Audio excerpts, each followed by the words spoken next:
Mrs. Sheffield, and today I'm going to tell you about Billy. And I'm going to use his name because he is now in heaven, and so I can use his name, and I think he'll be okay with that.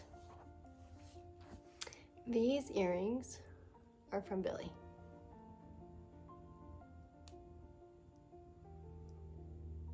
I'm going to tell you Billy's story. Thankfully, Billy was in my class my very first year. He taught me my greatest lesson as a teacher that I have not forgotten, and I seriously am such an advocate for and will always stand up for is because of him. So, my first year teaching, I had a student named Billy who I was warned about. The staff members told me about how bad Billy was, how his mom wasn't around and grandma was raising him. That's hard, but it was told to me in such a bad way, and it was not sympathetic. It was, this is what his life is like, totally sucks, and that's why he struggles the way he struggles. But I remember having all this come at me as a first year teacher, and I wasn't even going to be teaching the whole year, which is a whole nother story. I was only supposed to be setting up the classroom, so I was only going to be with Billy for this much time. But the staff wanted to make sure I knew who was coming into my classroom and what a rough student he was, the struggles he had at home, the issues he had in the classroom and things like that. So I was warned. I knew in my head what kind of kid Billy was going to be. And I remember thinking, I would hate if someone thought about me like that before they even knew me.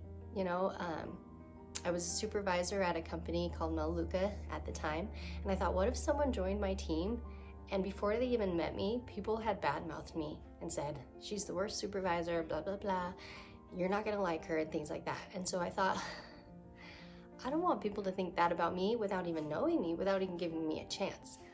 And so I told myself, you have to give Billy a chance. You have to give him the opportunity to be who he is and make your judgments based off of what you see and what you know and what happens when you're around him, rather than what everyone else has told you. So my first year starting, I knew to keep things in check with Billy and to be really strict and all that. But I also knew that I needed to give him a chance. So when I planned my seating arrangement, of course he was up front and center. I knew he needed to be close to the classroom. I learned that in college. When a child is struggling with attention and goofing off, you don't want people turning around to look at them. So you put him in the front, right next to you. You can tap him, you can remind him, you can help him. And they have to literally turn around to get other people to see them. So I was prepared. I knew exactly how to help Billy start out the classroom right, start out his behavior right. And that's what I did. So he was in the front of the classroom. I got to know him. He did struggle with things.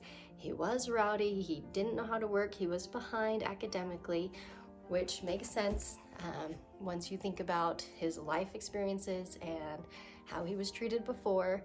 Of course he was behind, right? Of course he struggled with things, and he was never given a chance. I remember Billy progressing that year. He was never perfect. Let's be honest, he's not going to be perfect. But I saw him progress, and I saw him become better. And it made me so happy to watch him grow. It made me happy to see him get assignments done. It might not have been as fast. He might have needed help. He might not have got the entire thing done, but I could see him getting better throughout the year. His behavior was still shout outs and get attention and things like that. But of course he was seeking for attention. He needed love and attention that he wasn't getting other places. Shoot, he had no dad. His mom was not around at the time.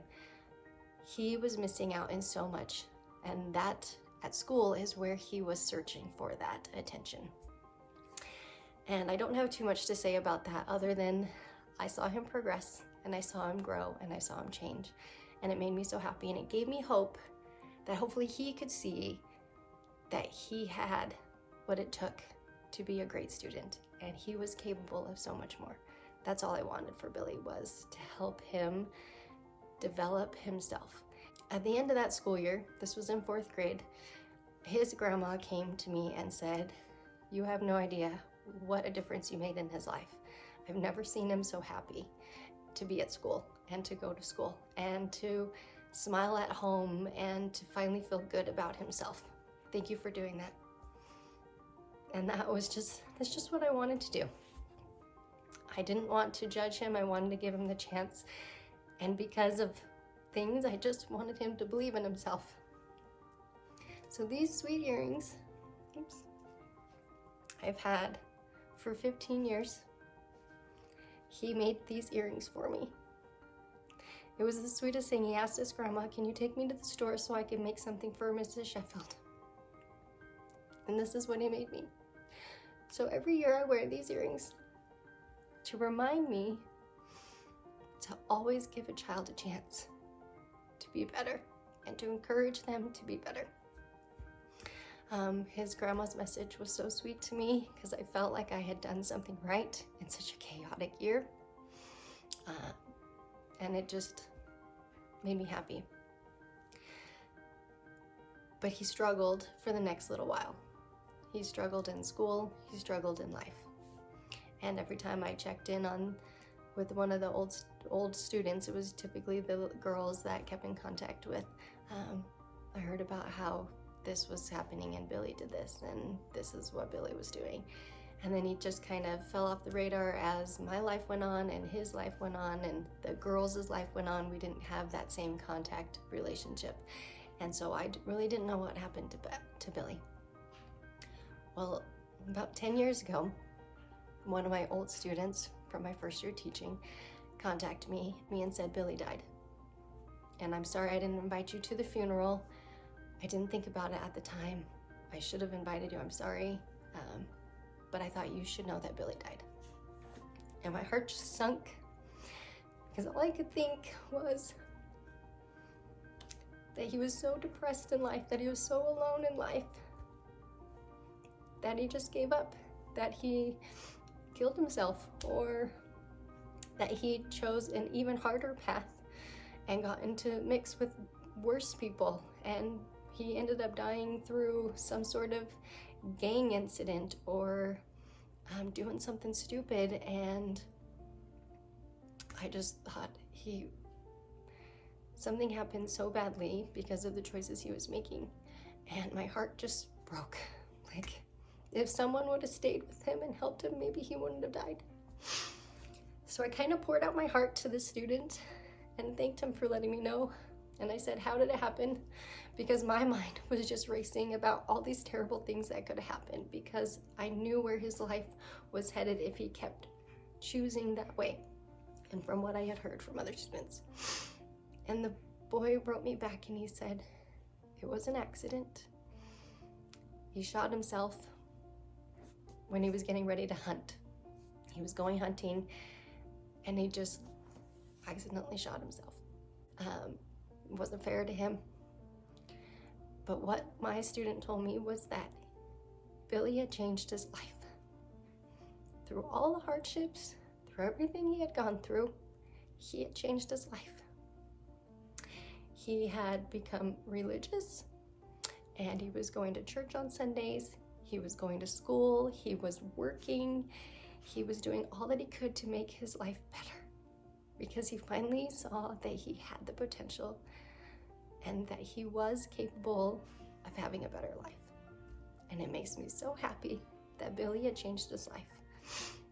So sad that he didn't get to continue living that life, because he spent most of his life hurting.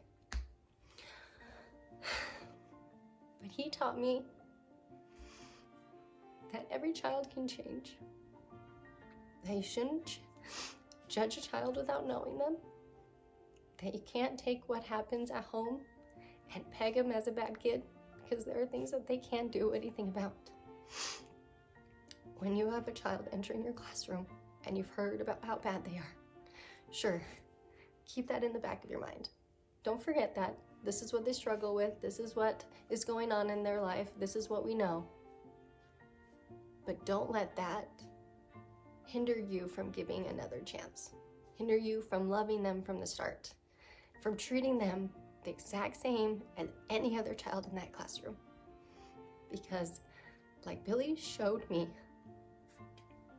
is that once that seed is planted, it may take time, but it will grow. And hopefully it's nurtured so it will grow faster.